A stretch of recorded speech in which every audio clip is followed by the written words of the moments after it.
अपने लिए एक बार जोरदार तालियां बजा लो फतेहा ग्रामवासियों के लिए। इतनी सुंदर महाराज कथा हो रही है। कथा श्रवण करने मात्र से ही महाराज हमारे जीवन में बदलाव आता है, क्योंकि जब हम श्रवण करते हैं एक ना एक बात हमारे मन में उतर ही जाती है ना। हमें कथा निरंतर सुनते रहना चाहिए। जो भी ये चाह रहे हों कि कथा में परीक्षित बने तो एक दिन के परीक्षित भी बने, जी की या कोई भी अपने भाई या जो भी जिनकी भी फोटो ऐसी हो जो पितृ हो गए हों उनके नाम से भागवत या उनको श्रवण करा सकते हैं, है ना। ये भागवत ही सबकी हो रही है महाराज, ये सबकी भागवत है। सब आप ग्रामवासियों के सहयोग से ये कथा हो रही है, कथा हो रही है और हम सुनने जा रहे हैं, है ना। क्योंकि कथा ही है वह जो जीवन की व्यथा को मिटा दे।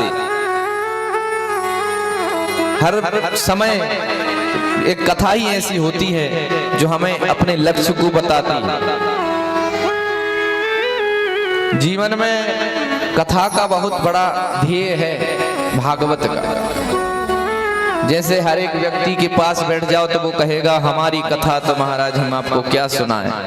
जितने लोग यहाँ हैं सबकी एक कथा है जिसको व्यथा कह सकते हैं। हम इतने टेंशन है, इतने काम है ना, ये कथा व्यथा है। ये मान लो आप अपने हिसाब से कह सकते हैं आपकी कथा, लेकिन उस कथा को भूलने के लिए हमको इस कथा का आश्रय लेना पड़ेगा।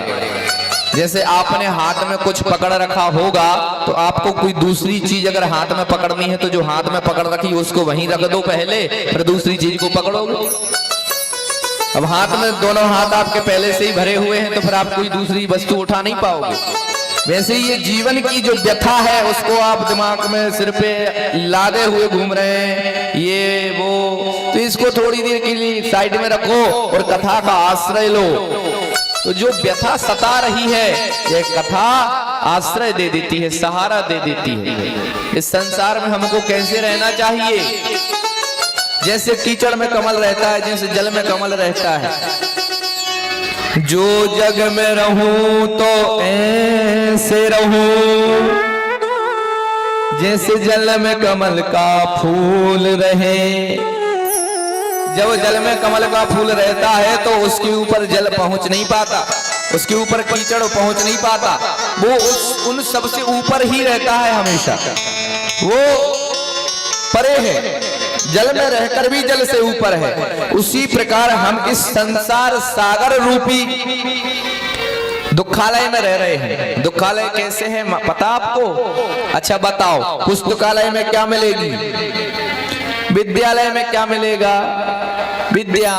मदिरालय में क्या मिलेगी? मदिरा। भोजनालय में क्या मिलेगा? भोजन। इस संसार का नाम बंधुओं दुखालय है। इस संसार में दुख के अलावा कुछ होता नहीं। चाहे कितना ही प्रयास कर लो, हमेशा किसी ना किसी, एक इच्छा पूरी हुई दूसरी इच्छा हो गई, एक इच्छा का कांटा निकलता है दूसरी इच्छा का कांटा लग जाता है। ये इच्छा पूरी होती नहीं है, ये इच्छा बढ़ती हुई जाती है, बढ़ती चली जाती है। लेकिन जब हम संतोष करते हैं, जब हमारे अंदर धैर्य आ जाता है, तब जाकर हमें आनंद मिलता है।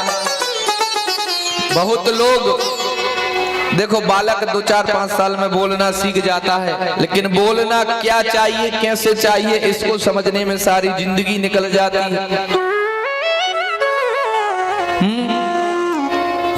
जब उम्र निकल गई तो जीने का ढंग आया, जब समा बुझ गई तो महफिल में रंग आया।